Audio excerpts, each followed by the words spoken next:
يوم 17/8 اللي جاي هتنتهي ولايه استاذ حسن عبد الله القائم باعمال محافظ البنك المركزي المصري، وده بعد سنه من توليه البنك المركزي المصري. الكلام دوت حصل شهر 8 اللي فات لما استقال الاستاذ طارق عامر. بعد ما استقال الاستاذ طارق عامر تم تعيين بعديها بيوم على طول استاذ حسن عبد الله كقائم باعمال محافظ البنك المركزي المصري لمده سنه. مع انتهاء الفتره اللي هو تم تعيينه فيها في مشكلتين موجودين لسه اساسيين، يعني يمكن بيؤرقوا البنك المركزي المصري كله. وهو ايه؟ اول مشكله هي مشكله التضخم اللي عالي جدا، مشكله التضخم اللي وصل ل 41%. انا بتكلم على التضخم الاساسي. يمكن التضخم الاساسي دوت بيبقى متشال منه السلعه اللي هي الاكثر تقلبا، فانت بتتكلم في ايه؟ في رقم عالي جدا ما حصلش قبل كده 41%. في ناس كتير جدا بتتكلم بقى ان التضخم ده لا اعلى من كده كمان، ده هو بس 41% الكلام الرسمي، انما يعني لما تنزل على ارض الواقع وتيجي تشتري الاكل والكلام ده بتلاقي الاكل زايد بال100% وحاجات كده. المشكله الثانيه الاساسيه هي مشكله النقد الاجنبي. مشكله النقد الاجنبي ان هو عدم توافر النقد الاجنبي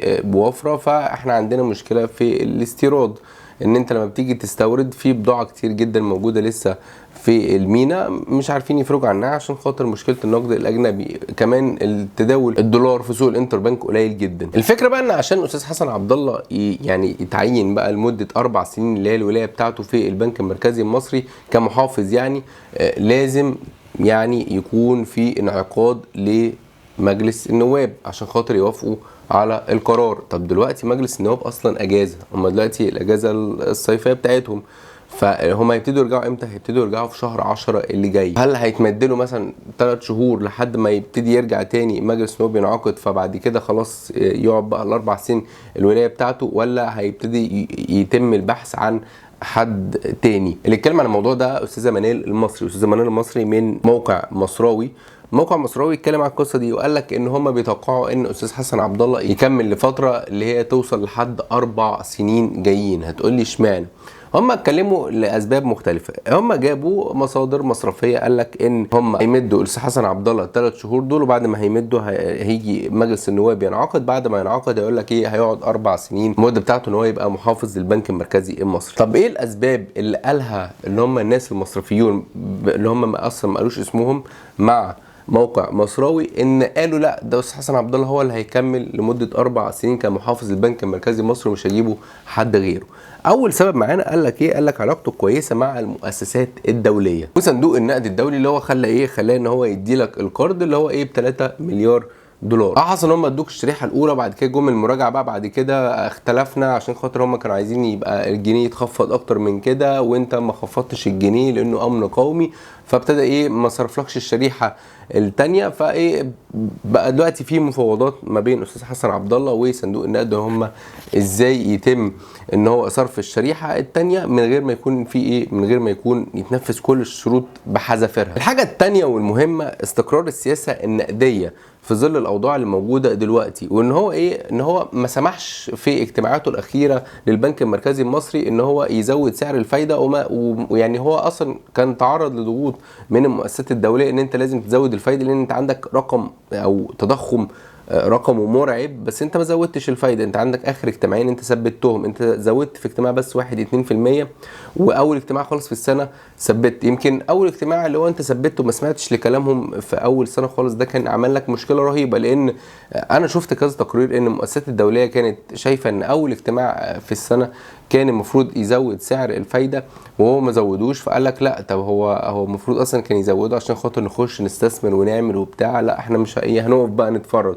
بعد كده الاجتماع اللي بعديها هو زود 2% بس برضو الناس وقفت تتفرج. واستاذ حسن عبد الله اتكلم قبل كده وقال لك مش يعني زياده الفايده ديت مش هو دي الاداه الوحيده اللي احنا بنستخدمها عشان خاطر يعني نواجه التضخم، لا عندنا ادوات كتير جدا ممكن نعملها عشان خاطر نواجه التضخم، بالذات ان التضخم اللي موجود دلوقتي تضخم مستورد. يعني التضخم ده انت لما تستورد سلعه من بره عشان الدولار بتاعك يعني او الجنيه بتاعك قل برقم كبير، فانت بقيت تستورد السلعه غاليه. الحاجه اللي كنت تستوردها بجنيه بقيت تستوردها ب2 جنيه. فطبعا ايه؟ ده ضرب الاسعار كلها في السوق كله. الحاجه الثالثه معانا وهو ملف سعر الصرف. البنك المركزي المصري من ضمن مهامه ان هو بيدير النقد اللي موجود، النقد الاجنبي، لكن مش من ضمن مهامه ان هو يجيب نقد جديد او يجيب فلوس جديد او يجيب استثمار مباشر. لا، دي مهمه الحكومه. الحكومه هي اللي بتجيب استثمار مباشر. فهو وظيفته ايه؟ انت مديني يا عم 35 مثلا مليار دولار، انا ايه حافظ لك عليهم. انت مديني 34 مليار دولار، انا وظيفتي ان انا ايه احافظ لك عليهم واكبرهم بس بحاجه ايه بسيطه، بس مش وظيفتي ان انا ايه اجيب لك استثمار مباشر. طب هو عمل ايه في القصه دي؟ لا، هو للشهر العاشر على التوالي في زياده في الاحتياطي النقدي للبنك المركزي المصري بعد ما كان قل جامد جدا ايام الاستاذ طارق عامر. وصل لكام؟ وصل لاخر حاجه 34 مليار و806 مليون دولار. فده رقم مش وحش، ان هو في الاخر قال لك الاحتياطي النقدي بتاعه ما قلش. الحاجه الرابعه اللي هو نجح فيها موضوع تدبير الدولار، الاستيراد السلع الاساسيه. احنا لو جينا شفنا الفتره اللي فاتت طبعا في سلع كتير مش موجوده، وفي الفتره الاخيره لقينا ان في مثلا ادويه مش موجوده زي الانسولين وكده والكلام ده، بس بيطلع مثلا رئيس هيئه الدواء يقول لك ايه في 95% اكتفاء ذاتي، وكان بيطلع يجي يقول لك لا، مش معنى ان مثلا دواء معين اسمه مش موجود يبقى البديل موجود. فهو ما دام البديل موجود خلاص. ده بيدل على ايه؟ بيدل يقول لك ان السلع الاساسيه ما اتاثرتش. انت بتخش سوبر ماركت بتلاقي الاكل زي ما هو وكل حاجه، غلي شويه بس ايه موجود. فهو ناجح في حته ان هو السلع الاساسيه تفضل موجوده، لو قلت سنه بس ما يبقاش فيه مشكله، خاصه ان انت عندك مشكله في الدولار. انت عندك مشكله رهيبه ان انت تسدد ديون كبيره اكتر من 23 مليار دولار في السنه، وفي نفس الوقت الايرادات عندك مش هتجيب الكلام ده، مع ان اذون الخزانه الناس خرجت منها ب 20 مليار دولار مره واحده. فده رقم كنت انت بتعتمد عليه. الحاجه الخامسه عوده الثقه في ادوات الدين المصريه اللي هي اذون الخزانه. اذون الخزانه زادت الاستثمار الاجنبي فيها خلال الفتره الاخيره. هنلاقي مثلا موقع بنكير كان بيتكلم عن الموضوع دوت، اتكلم قال ايه؟ قال لك استثمارات الاجانب في اذون الخزانه بتعلى ل 392 مليار جنيه و499 مليون.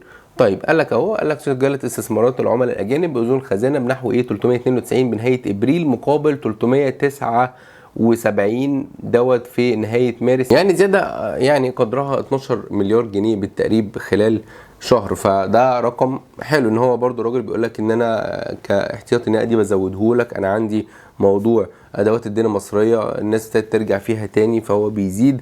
موضوع كمان اخر حاجه معانا ايه؟ اصدار تراخيص البنوك الرقميه، واللي لسه طالعه يمكن لسه من كام يوم بيتكلموا ان ايه؟ ان خلاص منحوا او طلعوا الشروط بتاعه اصدار ترخيص البنوك الرقميه، ولقينا ان في مثلا فوري قالت لك هنخش بنك مصر قال لك هناخد رخصه، ساويرس كان قال لك هناخد برضو بنك رقمي او هنعمل بنك رقمي. بنك رقمي ده لو عامل زي باي بال، وده بنك انت مش هتتعامل معاه، ده هيبقى كل حاجه افتراضيه عليه، هتبقى يعني مفيش بقى حد يجي يقول لك هات بطاقه وبتاع، لا كل حاجه هتبقى اونلاين زي باي بال. باي بال ده بيبقى بنك مثلا في امريكا انت اصلا ما تعرفش عنه حاجه، هو كل الفكره ان انت بتفتح حساب اونلاين وكل تعاملاتك بتعمل ايداع عليه وبتسحب وبتعمل كل حاجه اونلاين. ده كده كان كل التفاصيل عن موضوع مصير استاذ حسن عبد الله مع نهايه الولايه بتاعته. يا رب اكون قدرت افيدكم في الفيديو ده. لو عجبك الفيديو ما تنساش تعمل لنا لايك وشير عشان اكتر ناس تعرف المعلومه، ما تنساش تعمل لنا اشتراك في القناه مع تفعيل خاصيه الجرس، واشوفكم في فيديو جديد. شكرا ليكم.